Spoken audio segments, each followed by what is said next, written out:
Welcome to the Brew4U show, sponsored by the Beer Loons. Do you have everything you need for the home brewer on your holiday shopping list? Check out beerloons.com for more holiday gift giving ideas.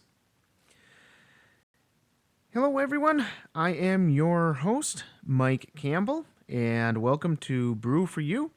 Today, our beer review is going to be from Stone Brewing Company and Stone Levitation Ale. Keep in touch with everything craft beer by following us on Twitter and Facebook. Go to beerloons.com for all the ways to connect with us. Let's give you a little bit of background on Stone Brewing Company Levitation Ale, and then we will go right into the beer review. Sound good? Good. I hope you like that because you don't have much choice now, do you? Okay, first off, sorry, blew your ears out a little bit. Stone Brewing Company is Escondido, California. This is an amber ale, the Levitation Ale is. It is 4.4% alcohol by volume and 45 IBUs, or bittering units, so fairly low alcohol, somewhat hoppy though.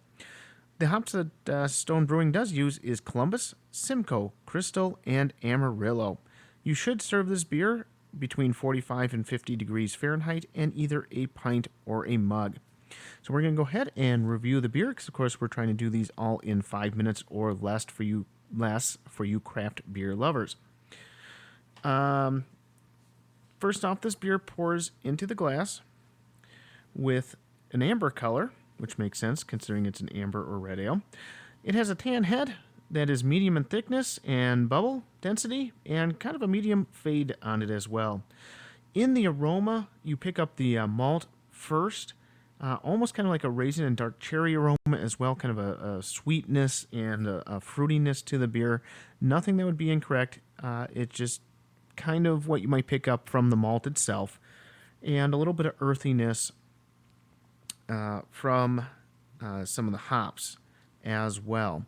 Even though there's a fair amount in here, at least in the aroma, the hops are not super strong, although, Amarillo is known for some of its citrusy notes, and some of the others are a little bit more spicy, a little bit more earthy, just depending. But really, in the aroma, at least at this point, it's kind of earthy and not super dominant hop-wise. So taste is a different deal.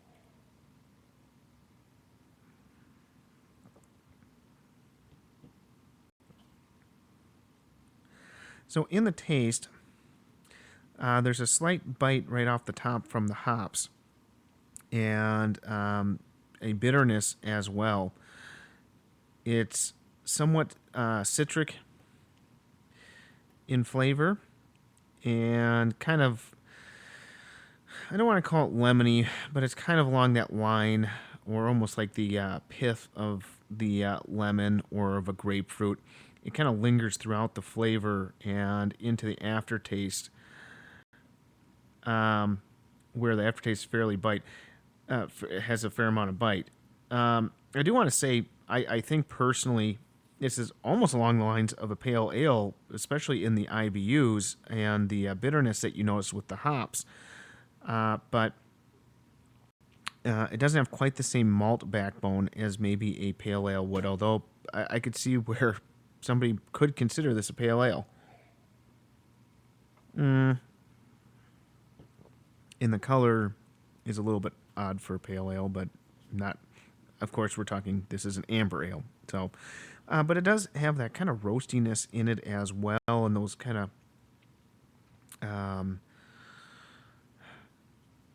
would guess kind of roasted flavors. So I could see where we're getting an amber ale here, because you really do pick up on some of the roastiness and things like that. But because the hops are fairly high with a low alcohol beer here, the hops really kind of take over and give your tongue a little bit of a ride here.